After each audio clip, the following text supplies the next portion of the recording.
This is Callie Jerdot, and this is my score analysis of the Credo of the Schubert Mass. First off, talking about the text, this is the Nicene Creed, and basically it's stating our beliefs about God and who He is, and it's all included in one prayer. In my analysis and looking through the text and trying to figure out what it means, I did print off a sheet that goes line by line to tell me what everything means so that I could get the full understanding of everything. And the text setting is mostly syllabic, but some parts are melismatic. There are not a lot of dynamic changes. It kind of follows along with the text until talking about the crucifixion, which is forte, and the resurrection, which is fortissimo. About the harmony, it's in a traditional harmonic style. There's harmony between all parts, or else it splits into harmony between two parts at a time, and it occurs a few times throughout the piece. There are no solos. The rhythm is allegro moderato, meaning moderately fast. Any dissonances that occur are in small intervals, like the tenors and the basses starting on and singing on an F sharp against an E, or sopranos and altos singing a G against an A, and then oftentimes the altos will change from the G to an F. The piece is in G major, and it's in cut time. There is no key modulation. There are only 3 Divisi sections where the sopranos and altos are one group and the basses and tenors are the other. The voice parts move in logical direction and are often in stepwise motion.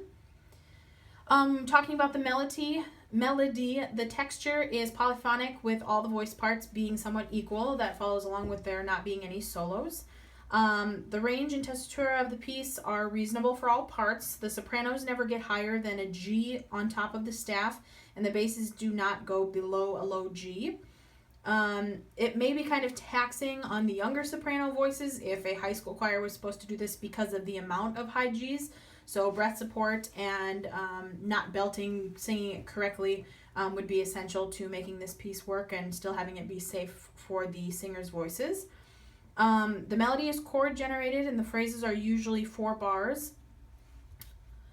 In the rhythm is not extremely difficult. It's mostly syllabic changes. There are no difficult rhythms that I could find that would really give issues. The meter of the piece doesn't change throughout. Talking about the dynamics, like I said before, they don't play a large role until the sections talking about the crucifixion and resurrection.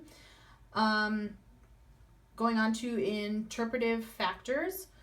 The tempo, I would start it a little bit slower than the recordings that I found, just to give it a little bit more emphasis and to give stronger understanding of the words. The phrasing follows the text with mostly 4-bar phrases, and the diction should be clear, like I said, to give the text to the audience as clearly as possible. In the instrumentation, I noticed that the oboe 1 and 2 often follow exactly with voices and their parts, especially the sopranos and altos. The trumpets also play some of those close parts, playing the same kind of rhythms and those kinds of things throughout. The violins, viola, cello, and bass have a lot of moving parts that are really important. A lot of staccato notes and then changing to legato, a lot of fast moving stuff in this piece. So going into the score, starting at the beginning, I have the major things like the loud dynamic levels and those kinds of things all marked in red. I've highlighted the clefs of where the vocal parts are. Interesting changes or notes that I feel need to be brought out like this are highlighted in yellow. Down at the bottom I have staccato written for the violin, cello, bass parts. Going on to the next page, I've also marked in the phrases, the 4-bar phrases that are common throughout.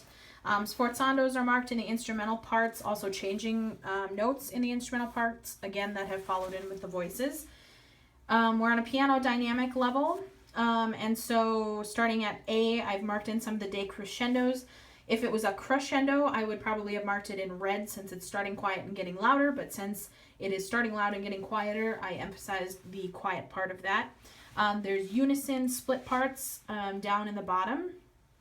Up here I have the conducting movement marked in for cut time. Going on to the next page, I marked in some of the consonants that should be brought out, D's and K's. There's a few instances of that throughout the piece. Down to the bottom, there's an instance of the K. On to the next page, there's some more unison parts going on. There's legato flowing notes through the violin and viola. And down to the bottom, there's some important parts here before we get into the section C in the instrumental parts. There's a crescendo in there that's important. And then this is where we start talking about the crucifixion, and so this is in a forte dynamic level. I have that marked in, and also the staccato notes in the bottom voices, or in the bottom instrumental parts. Moving on to the next page, it's still continuing with the forte dynamic level. And at section D, we turn to fortissimo, which is marked in bright red, and it's fortissimo through all the instrumental parts and the vocal parts. Going down to the bottom, there was only one big major changing note that I really wanted to emphasize. On to the next page at E, it's the same kind of thing. There's some sforzandos going on in the instrumental parts that I made sure to mark. Another K consonant that should be brought out. Some interesting rhythms that should be heard up in the instrumental parts. Those are trumpet parts. And down to the bottom, there's some more sforzandos and some changing dynamic with the trumpets and timpani, which is a fortissimo. On to the next page, we're at big fortissimo through everything. There's unison parts in the voices. Sforzandos are in this big section up here. It happens repeatedly, so I just marked it all together. Unison parts continue to the bottom, and then we have an important part down in the lower instrumental voices. Staccato, lots of notes jumping all over the place, and it's the only thing playing at that time with that rhythm, so I wanted to emphasize that. Going on to the next page, we jump back down to piano. There's some changing notes, some more consonants. And continuing with piano and more of the decrescendos down in the bottom of that page. Unison split parts in the voices. On to the next page, there is more decrescendos and some interesting parts that are changing up in the instrumental parts. Unison back and forth, and then they all join back together. On to the next page, I just highlighted it again that there is a large pianissimo change to pianissimo here. So I put it in one big blue block to make sure that I don't miss it. And I would put a ritardando at the very end, just to slow everything down on that last amen. So that is my score analysis of the Credo.